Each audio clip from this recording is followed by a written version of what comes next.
knn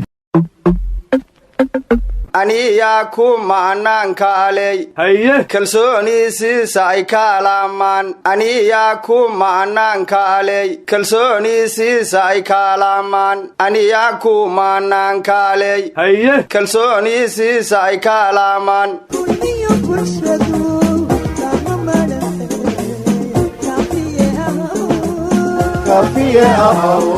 si aad u hesho xubinta kalamaan ee ka baxda maalin kasta radio kulmiye fadlan subscribe saar janalkan knn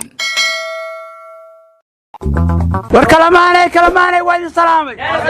anigu Soomaaliya waxaan dhiiraa dadka wada shirkiisa danku dayr u dhiga meele qofka daacad taliya ilaa darajadeeyay dulmi iyo xadgudub lama rabiyo daalin iyo tuuge midka bele ku daara dib uga shalayay diinta sharciga doonta waa lagu dawoobay kalsooni ku hadalka kalamaan ayaa kor u qaaday kaskayga war dawladdu dhalinyaradii facebooka waa ka maarantay blog meel laga saaray blog waxayna ku bedelatay kaadiriintii xisbiga hanta wadaagga kacaanka Soomaaliyeed oo hadda la baxay xisbiga wadaniyiinta Soomaaliyeed baa isxilqaamay waxaana gudoomiye u hogaaminaya Yuusuf Diiriye Maxamuud ama Faatax Alka u taqaaniin hadda degmo kasta waxay ku diyaariyeen xoogag leeyahay wadaniyiin oo hal ku dhageeyada wato 6 saac oo habeenimo hadii la waco soo baxayo hawlgalaya ariyaa isxilqaan tiyaatarka lagu dhisay xaa kale qabahayaan war dalkan wax qabadka laga rabay hal guri waa ka weeya war kaadiriinta sheegaysaa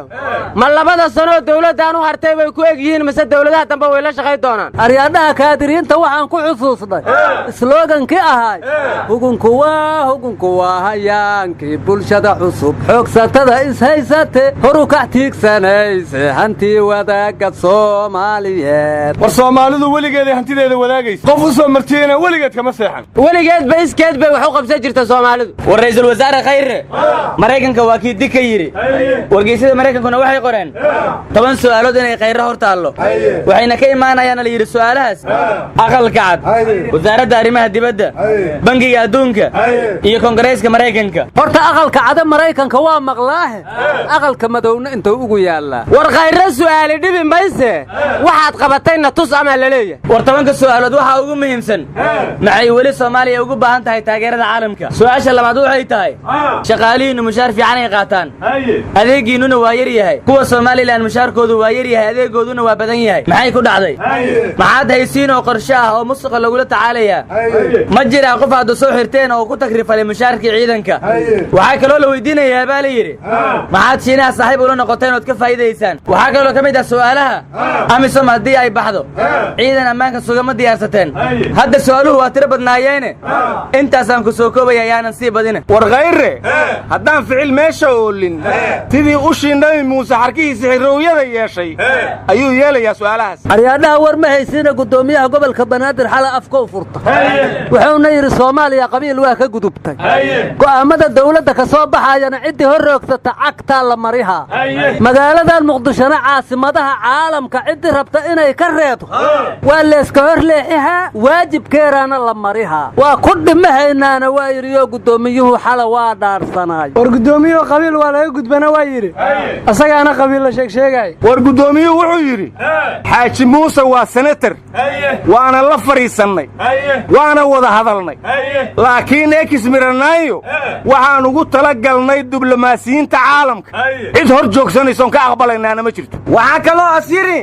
gablankeeni geerigeen kiiramo geeri gogon waaye gamu manaan soo gaman gaashankan dhigayna waa ku dhimanaynaa shabaab ayaguna ku baabaay dadkiina ku baabaashay hanaga reebo gudoomiyuhu dhimashadaas magaalada Muqdisho hadda qoor waxay tiri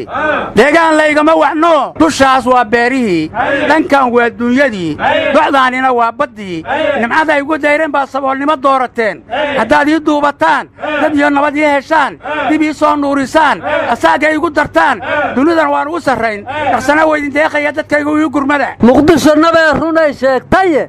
yaa ka maqlaayahe kaan maqlini mool ha galo mid kaan maqlinaa u maqan war ma haysaane wasiir beela haysay wuxuuna yiri talaabo nabada aan holladay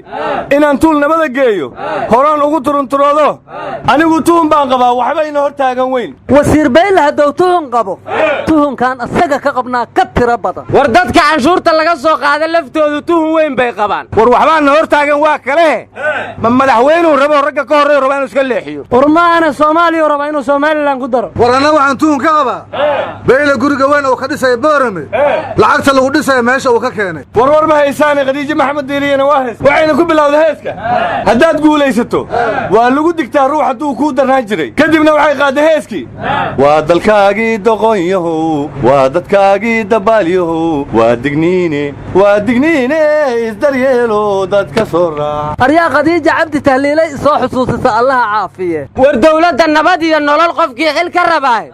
ayaan waa inuu aflagaadeeyo waxaana ku ogaaday arrintaas xildhibaan fawsiye maxamed sheekh oo afhayeenkii mucaaradka ahayd wasiir baa lagu aamusiyey war haddii wasiir lagu aamusaayo fiqi ma loo waayey war fiqi ra'iisul wasaarenimuu ku riyoodaye wasiir xagguu geynaya war nimayo war ma haysaane war weyn baa yimid waa kooba intuu ka yimid war kenyuu ka yimid oo tidhi sirdoonkeennu xog rasmiya uu al-shabaab ka soo helay waxayna dhaheen madaxdoodiiyaa dirirtay qaar qoortaa laga gooyay dhaheen shabaabaa qoortiis ka guray warkaas ahu haddou jiro war ka raayo oon maqli lahay maba jiro war shabaab waa dagaalamayaal dawlad la dagaasho hadday waayaanna ayagaa diriraya marka wax la diriray waayeen war shabaab meeshay baabuurka dhuxusha sida ku gubeen waa qalimow marka kenya waxba ma kala oga war ciidanka garaamkii laga goosta waa ciidamada xasilinta gaalkacyooda waxba ma kala ogin war meesha musuqa laysku xirxiray waa garow war musuqa wasiiraa loo xirxiray somalilan shaqaala ka hadlaysaa amugu kuweeno wacaska gurahayaan caal mal soo xero idinka war xildhibaanadii hore waxay dhaheen mushaarkeennaa maqan war kuwa hadda joogaa weli waa kulmi laayihiin saxaafaddii weli go'aan lagama qaadan soo maaha war qaraxyadii iyo jugtii weli waa socotaaye xariggii jidadkuna waa sii bataye dadkaanima damiirkay laayihiin war yaa qaraxyadii waxay ku soo hareen miirooyinkii jidka lagu aasayey baabuurtii waaweyneedna waa la celish marka shacabkaa laga rabaa inay soo sheegaan kuwa wax duugduugaya arooye shacab ha noqoto ama dawlad ha noqoto amba ciidan ha noqotee waxaan dhihi lahay how dulmigu weydin daashaade dalkiina ma difaacatin dulmigu weydin daashaade dalkiina ma difaacatin isii qori aan ku difaacay waa farabaranay war yaa qoriga anigays war yaa qoriga ani idib laftigiis guri nabada dege